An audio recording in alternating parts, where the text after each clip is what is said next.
Ce monument, intitulé « Dialogue avec l'histoire », que plusieurs se plaisent à nommer le Rubikube, se trouve à Place Royale.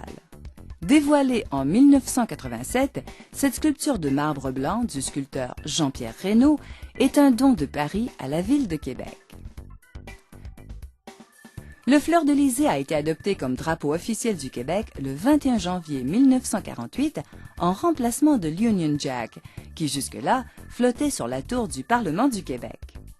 Plusieurs des éléments et couleurs de notre drapeau sont présents en Amérique depuis des centaines d'années. Pensons notamment à la fleur de lys, l'emblème des rois de France utilisé par Jacques Cartier en Amérique. Québec, ville culturelle.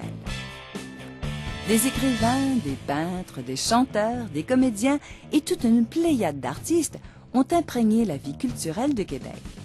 D'autres l'ont propulsée sur la scène internationale.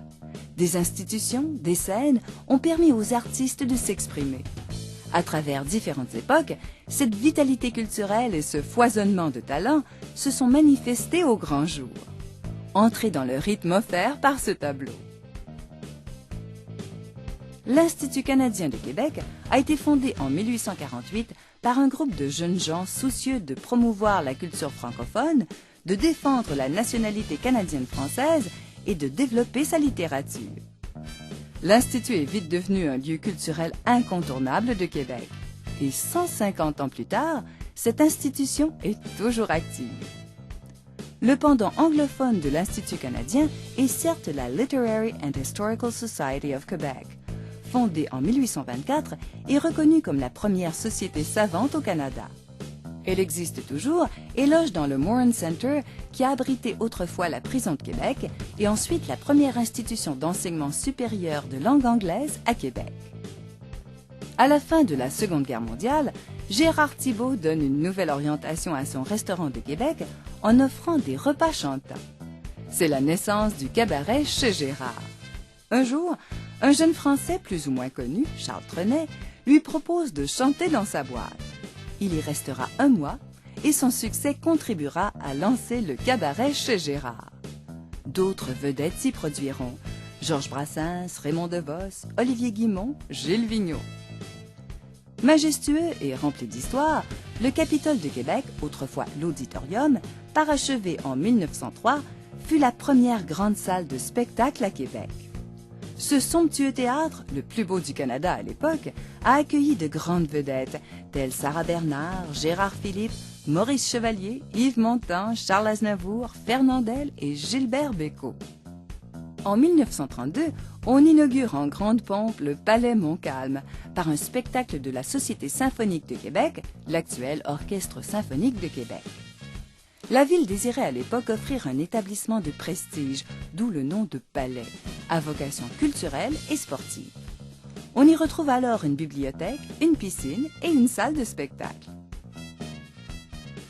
C'est en février 1963 que Jean Lesage, Premier ministre du Québec, ébauche le projet qui mènera à l'édification du Grand Théâtre de Québec.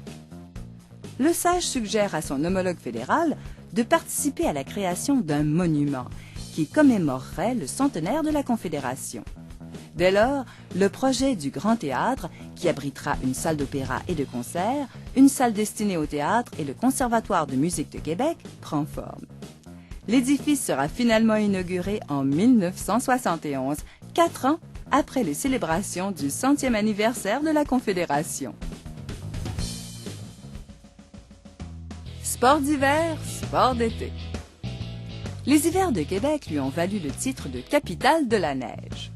Québec a aussi développé très tôt un attachement à ce qui est devenu notre sport national, le hockey. Les Bulldogs de Québec ont fait la joie des amateurs en remportant la Coupe Stanley en 1912 et 1913. Mais il n'y a pas que l'hiver pour stimuler l'envie de bouger. En été, on joue au baseball, au golf sur les plaines d'Abraham dès 1874 sous l'égide du club de golf Royal Québec. On pratique aussi la voile, on assiste à des courses de chevaux. À coup sûr, ce tableau vous fera vivre de bons moments de l'histoire sportive de Québec. Fondé en 1861, le Yacht Club de Québec serait le deuxième plus ancien club de yachting en Amérique, après celui de New York. Cette année-là, un groupe d'amateurs de voile organise une course dans le port de Québec. 10 voiliers prennent le départ, sans se douter que le grand intérêt de cette course marquerait le début d'un club toujours en activité aujourd'hui.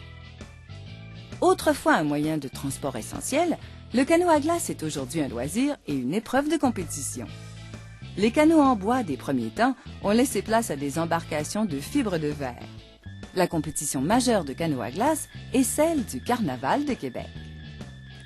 Le premier Colisée a été construit en 1930, mais la patinoire aménagée seulement en 1942. Détruit par un incendie en 1949, un second Colisée est reconstruit la même année. La première partie de hockey oppose les As de Québec aux Citadelles de Québec devant une foule debout, aucun siège n'étant encore installé. Les chandails des équipes ayant évolué à Québec et les trophées remportés par celles-ci rappellent les hauts faits de ce sport.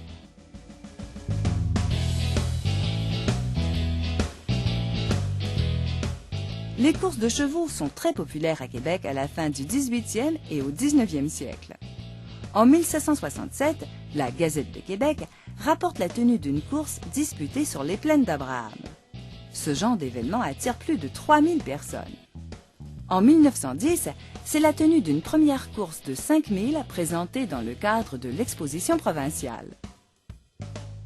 Le toboggan ou traîne sauvage faisait la joie des petits et des grands. La chute Montmorency avait déjà en 1829 la réputation d'être le site le plus populaire pour les glissades en toboggan. La raquette a connu ses heures de gloire du milieu du 19e siècle jusqu'au début du 20e. Le Québec Snowshoe Club aurait commencé ses activités vers 1840. À l'époque, le costume importe autant que les raquettes. Il est un symbole de ralliement, un signe distinctif de chaque club. Québec, ville touristique. La vocation touristique de Québec remonte au 19e siècle.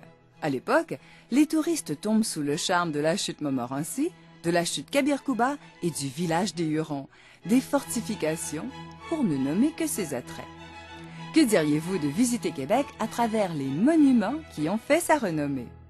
Voilà ce que vous propose ce tableau. Le premier carnaval de Québec est organisé en 1894. Un défilé réunit 100 chars allégoriques décorés aux couleurs des différents clubs de raquettes, commerces, corps militaires et institutions scolaires.